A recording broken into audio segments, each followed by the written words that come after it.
Can you give the layman's breakdown of what covenants are for those that may be listening and saying, I've been too scared to ask about what that is? Yes, I can explain what a covenant is. So, general idea with Bitcoin is that when you're taking, so we've been talking about UTXOs. UTXO is like a little bucket of Bitcoin, and it usually has someone's name on it. And only the person whose name on that bucket of Bitcoin can decide what happens to that Bitcoin next, right? Oh, it's cute. I don't know, it's making like little hearts Oh, now. that's a nice animation there. Yeah. So right now, like those names that you write on those buckets of Bitcoin are usually like public keys. So then you have to have a private key to be able to spend the bucket, pour the Bitcoin bucket into someone else's buckets. You get to decide what new buckets it goes into. That's like part of the rights afforded to you as the UTXO, aka like Bitcoin bucket holder. It's not a bag holder, we're bucket holders now. I like that.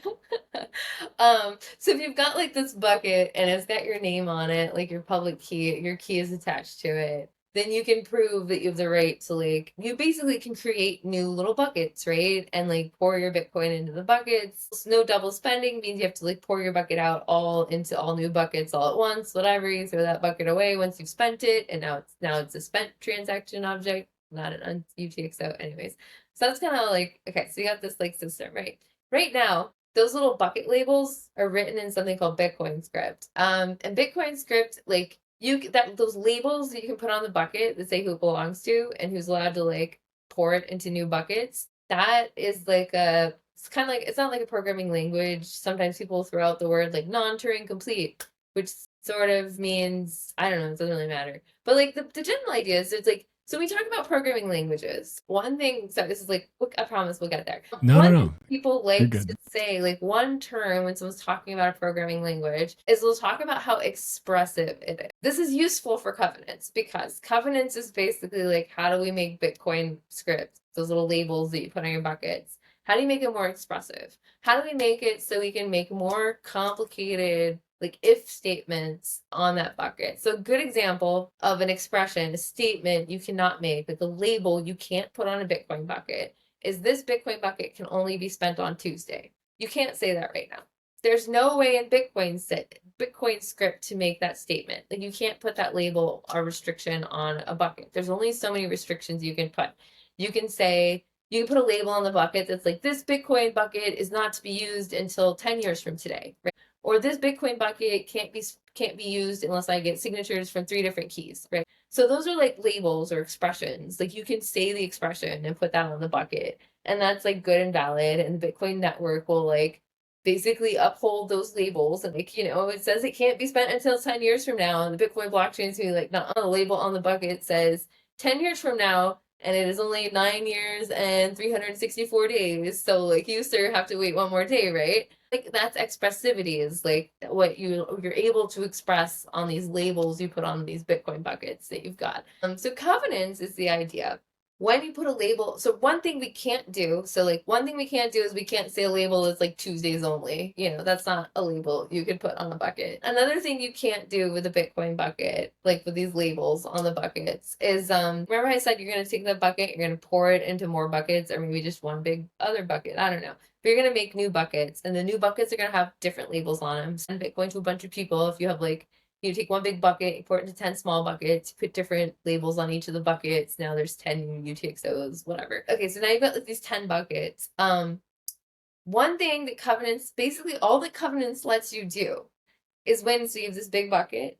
Right now, if you can't put a label on the bucket that says what those next buckets have to look like. So if you have a bucket with like Bitcoin in it can go in anywhere in any new buckets. There's no rules. There's no way that you could enforce that this bucket must go into these like buckets. So covenants, my understanding of them is that you would be able to say that when you put a label on this bucket, it says this bucket can only be poured into green buckets. So then whenever you're going to make new buckets that you're pouring the Bitcoin, your UTXO into, those buckets must be green.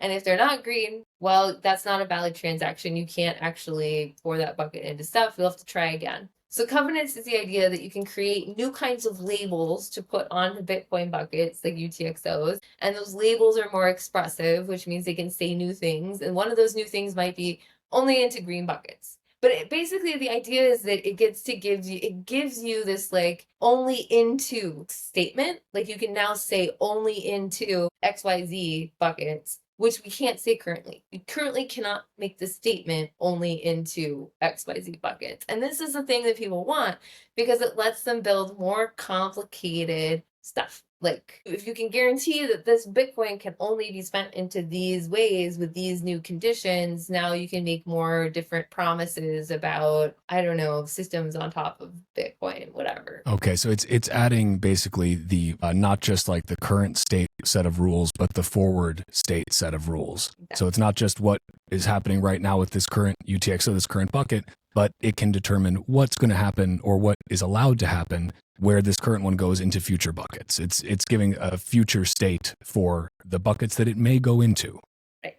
Only allows Bitcoin in other buckets. So one of my things with this is like, I mean, so it's currently possible you can have a Bitcoin bucket, you could put a label on it, which is unspendable. Like you could lock it up to a public key that no one knows the private key to, and then that bucket would be unspendable forever.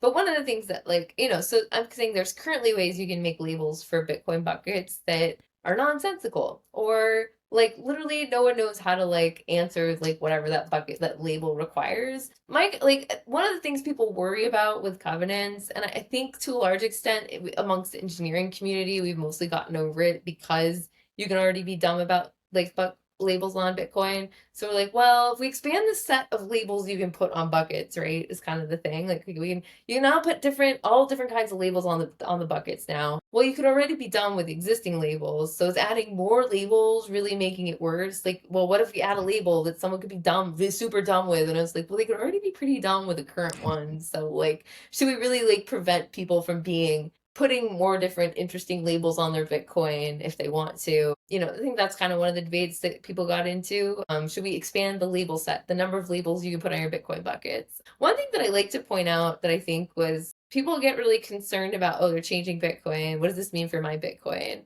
Probably a good point, I feel like, to like kind of make is like, we're adding new labels that you can add to your Bitcoin buckets, right? You have to opt into putting your Bitcoin into a bucket that has those fancy new labels on it, right? So all the Bitcoin you currently have with its existing labels, ideally, this is why we call them soft forks, will be completely unaffected by the addition of like new labels to the like total label set, like all the label options. We have lots more label options now. Whereas like prior to like, so I think this is like complicated. So like, people are like, oh my God, they're going to change Bitcoin. What does that mean for me? It's like, no, your Bitcoin is still held in those buckets. It's got the same labels on it. Those labels still work in the same way as they always have.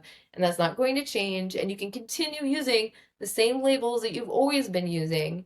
And the way that you can make sure that you're using labels that you know and are comfortable with is by you pick what address the Bitcoin goes to. Those labels that I was talking about, those are all hidden inside the Bitcoin address. That sounds crazy. But inside that Bitcoin address is the labels that you're going to put on the new Bitcoin. So as long as you're picking the Bitcoin address that you give to someone to send you Bitcoin, you can still like rest assured, even if all these crazy labels exist, right? Like the green bucket label, like, oh my God, I don't want a green label on my buckets. Like that would be terrible, right? Whatever. I don't know where to get a green bucket from, like whatever. Like where do those green buckets go? Anyways, I don't know. But like as long as you're able to like tell someone like, it's only my Bitcoin if I can give you that Bitcoin address that you send it to on chain, you still basically maintain sovereignty. Even though there's all these fancy labels, like no one can take an address that you give them and still send it to that same address. I don't know. They can't enforce a rule set on an address that you are controlling. Exactly.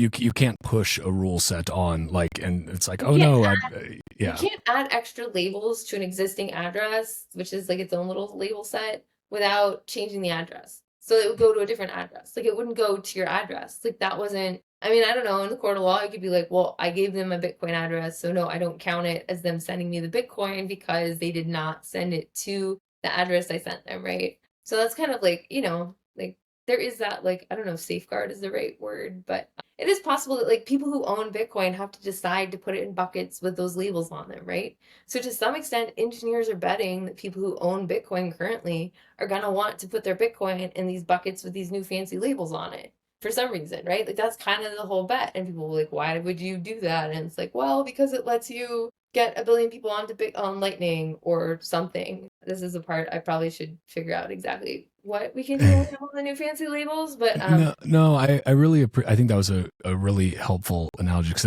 I've read into it and I understand like the rule sets that you're adding on there, and it makes a lot of sense though, in terms of like, this is a rule set you're applying in the to future buckets. I thought that was a nice analogy.